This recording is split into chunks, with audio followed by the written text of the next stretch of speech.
Otep à tous, bien-aimés frères et sœurs. Le coup d'État de l'Union européenne et des États-Unis, pour ne pas dire le coup d'État de l'OTAN en Roumanie. J'appelle ça coup d'État pourquoi? Parce qu'en Roumanie, il y a eu une élection. Il y a eu des élections. Le président sortant ne pouvant pas se représenter parce qu'il avait déjà fait 2 mandats, comme eux, ils ont la fameuse limitation de mandat, alors il ne pouvait pas prendre un 3e mandat.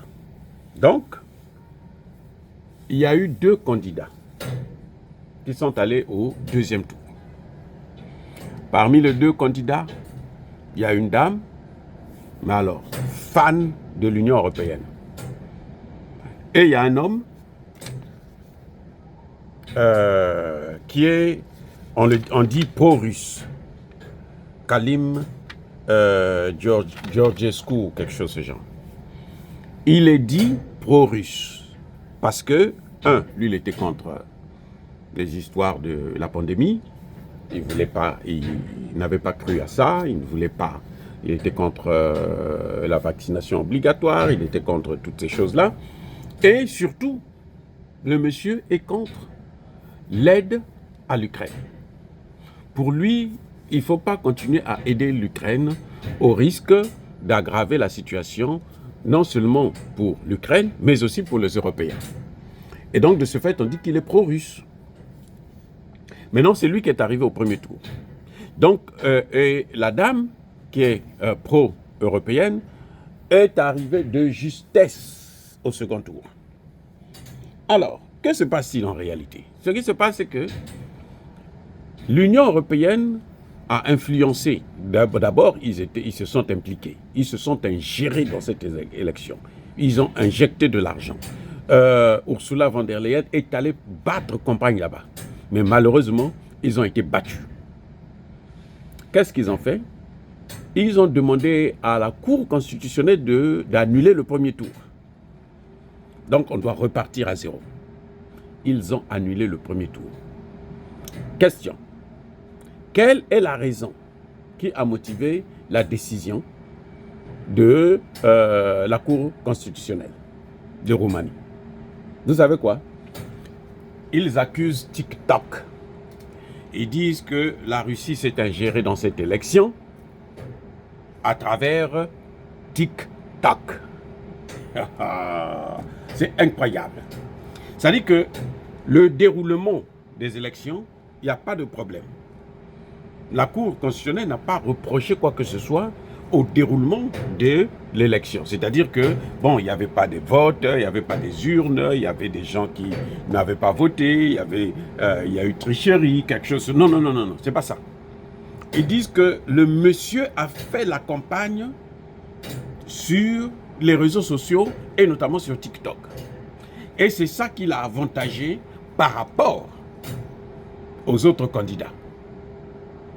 Donc tout le monde se dit, en fait, s'il y a eu, parce qu'on dit qu'il y a eu ingérence de la Russie, donc ça veut dire que les comptes qu'il utilisait, c'était des comptes russes, gérés par les Russes, où on faisait la propagande de la Russie. Eh bien, je vais vous dire, ce n'est pas ça, non.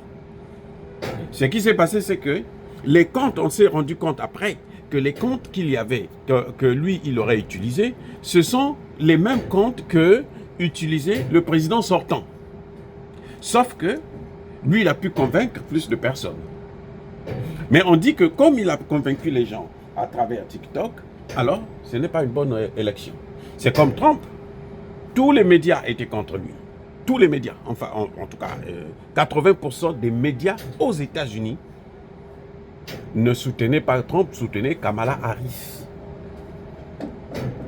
Trump, on sait que les républicains ont une grosse chaîne, c'est, comment on l'appelle là, News quelque chose.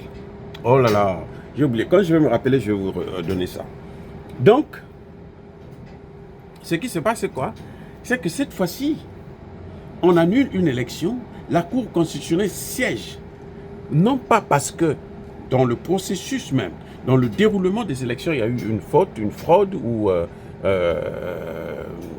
une erreur, mais parce que le candidat a utilisé les réseaux sociaux.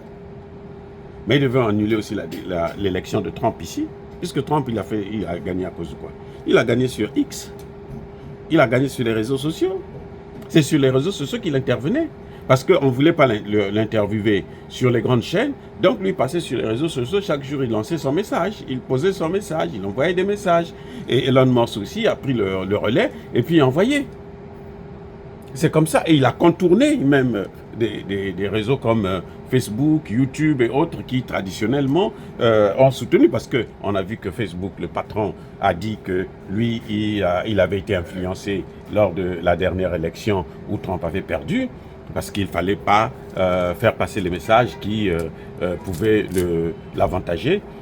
Il a reconnu ça. Et il a dit, cette fois-ci, je ne ferai plus. Bon, ça c'est ce qu'il a dit. Mais en tout cas, ce qui s'est passé, c'est que cette fois-ci, c'est que les Européens sont en train d'ouvrir une brèche incroyable. En fait, c'est ce que je vous ai toujours dit. Quand il y a élection dans un pays, et notamment chez nous en Afrique, eh ben, il y a la même élection qui se passe en Europe, en Occident. L'Occident collectif aussi choisit leur candidat.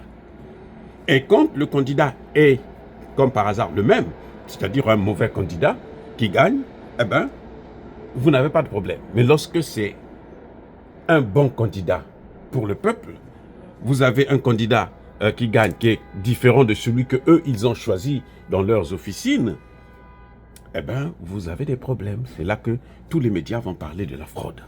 Ce sont eux qui commencent toujours. Ce sont eux qui veulent toujours venir observer nos élections. J'espère que dans l'AES, quand ils vont décider d'aller aux élections, il n'y aura pas d'observateur occidental, ni même de la CEDEAO. Donc, vous voyez, les gars, c'est-à-dire que c'est un tournant historique incroyable, où le droit juge maintenant les points de vue politiques. On ne juge pas sur les faits juridiques, mais sur les faits politiques. Parce qu'on a prouvé en fin de compte qu'il n'y a même pas eu ingérence de la Russie. La Russie ne connaît pas ce candidat. Donc vous ne devez pas avoir une position qui est contraire à la position de l'OTAN. Si vous avez une telle position, alors vous êtes un mauvais candidat et donc il faut battre campagne contre vous. Et c'est ça qui a fait que ce candidat puisse voir sa victoire volée par l'OTAN. C'est l'OTAN qui a décidé, l'Union européenne qui a décidé, qui a fait pression sur la Cour pour qu'on puisse prendre une décision. C'est le même cas qui s'est passé au Nigeria. Tinubu, Bola n'avait pas gagné l'élection.